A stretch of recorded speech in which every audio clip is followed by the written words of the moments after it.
I have heard that building a successful restoration company can be challenging. Even more challenging is building one that spans multiple states, employs hundreds of people, serves national clients, and still maintains a strong family culture. Our guest you're going to meet today has spent nearly 3 decades doing just that and growing one of the largest restoration operations in the Southeast. And along the way, he has served as president of RIA, developed a reputation for strategic planning and leadership development, and helped build a company culture rooted in faith, integrity, loyalty, and long-term relationships. It's my pleasure to welcome Ben Looper, CEO of Southeast Restoration Group. Ben, always a pleasure to visit with you. Jeff, great to spend some time with you today. It's always a pleasure to be able to do this with you. We've had a few interviews in the past, sometimes live at RA show. Let's get to know you and your company a bit. I know a lot of people know you, Ben, but maybe the inside story. Tell us about yourself and how Southeast Restoration got started and where it is today. And feel free to talk about the next generation. I think you've got news. Thank you. Yes, we do have some news. We just had our first grandson 2 weeks ago, yesterday. So we are excited to have him. As many of you know, Holden, my son, grew up in the business and now works in the business with us. So we don't know what the new grandson banks. We don't know what that's going to mean for him, but we're excited about the future here at Southeast Restoration. Real quick, I grew up in the construction industry. My best friend's dad was in the construction industry. And then a guy that I went to high school with didn't go to college and decided that he was going to go into the restoration business, which at the time, this was in the early 90s, there was not much of an industry around restoration quite yet. And but he accepted a job, took a job in Florida, went down there and got licensed and learned it, but then moved back because his fiance decided she was not going to move to Florida, and he moved back to start his own restoration company in the mid 90s. And ran into him a couple of times. He knew I'd been around construction. He was just getting started. I was fortunate enough to learn the industry under his tutelage for a couple of years, and then be able to start my own in 1999. So this is our 27th year in the restoration industry, and it is my 32nd year in the industry. Congratulations on that. It's a good story to start off with, and I'm glad that you have a legacy in the works. Let's talk about this. So Southeast Restoration has grown in from a local operation to a multi-state organization, and as mentioned earlier, with hundreds of team members. Looking back, what were the key decisions and disciplines that allowed you, Ben, to scale successfully without losing control of the business?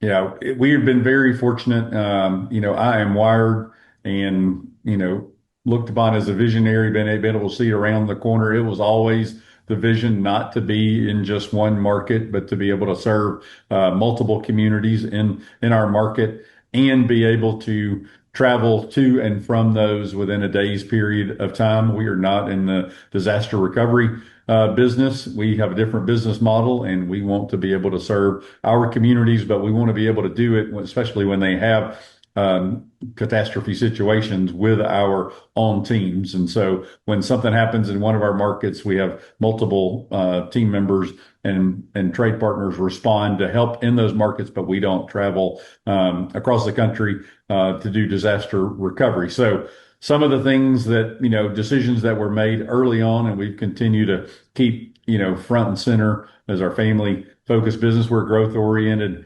organization, a Christian based business, that we make sure that we are, doing the things that people can go home to their families day in and day out and celebrate with them, and not fear that, them being gone from work an extended period of time is going to affect them. So we keep that focus front and center. I do want to talk a little bit more about family and the operation there, but first I have to ask about a goat culture. I think I came across that in my research. Talk about that. What does that mean in practical terms, and how do you protect culture when you're spread across all these locations? Our organization has always been a people first organization. I tell people one of our core competencies is extraordinary culture made of remarkable team members, and we do have just that, and that's what we focus on first and foremost. Our core purpose is restoring lives while repairing property, and we want to restore those lives not only internally but externally as well. So our people are first and foremost.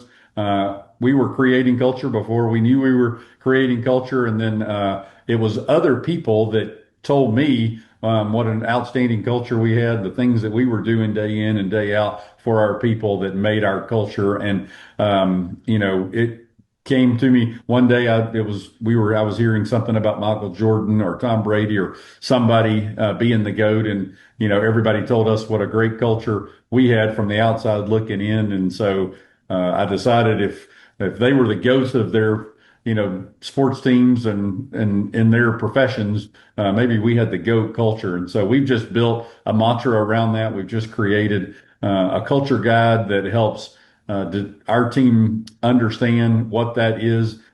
Specifically, that we go through at our new team member orientation and spend time throughout the year focusing on those areas. But we've got specific programs in our organization that focus on the things that make our team members successful and people first. So that's where the GOAT culture came from.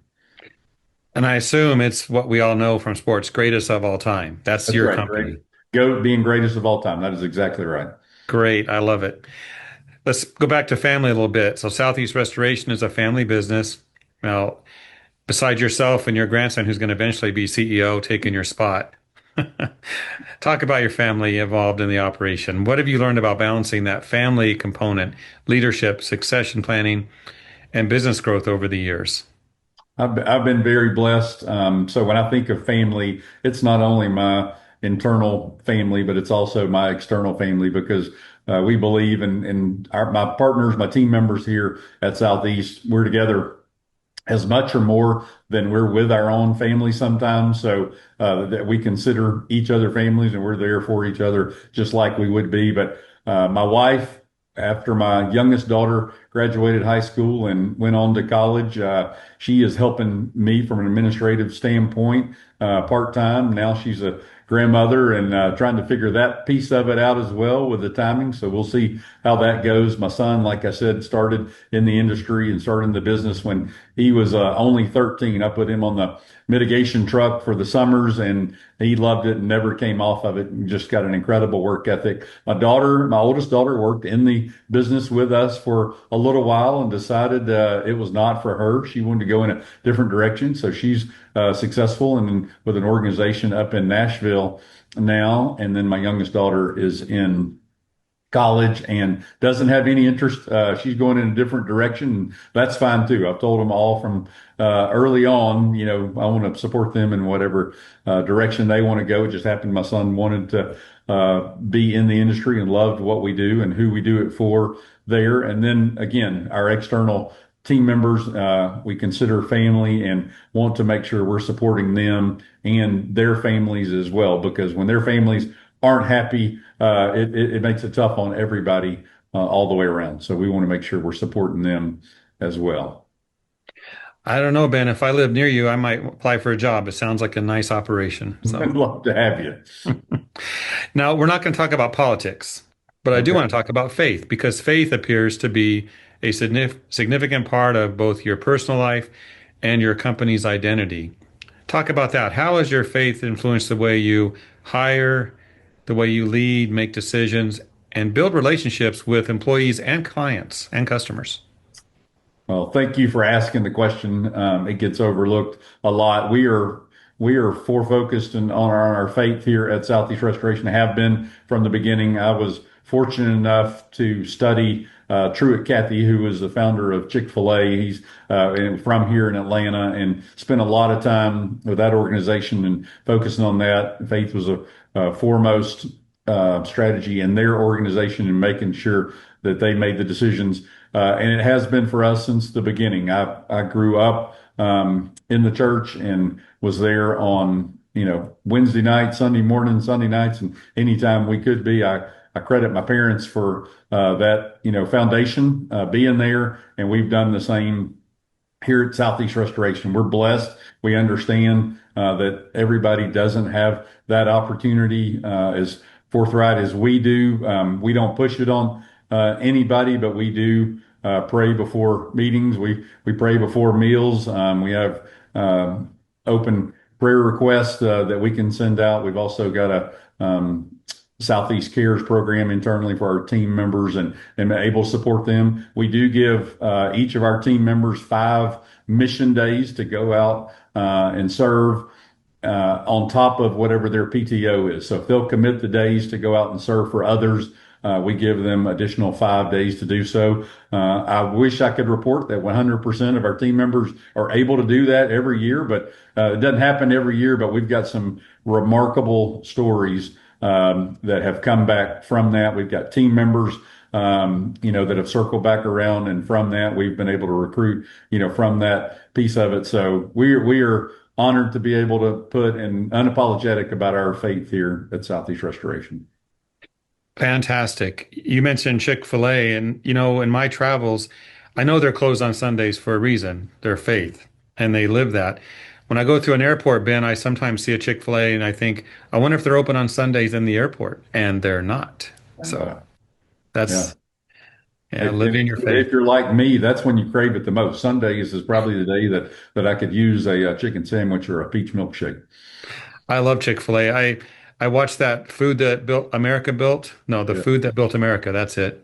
On And the The History Chick-fil-A Channel. part, great story. And I can see why you value that yourself with your family, your company, and good details. Very blessed. Yes. Now, you've been an advocate, a strong advocate for leadership development, and often talk about preparing future leaders before they're needed. Now, that's an RA thing, I think, as well. What are the biggest mistakes? Talk about things you've seen that you wish wouldn't happen, restoration owners can make when it comes to developing the next generation.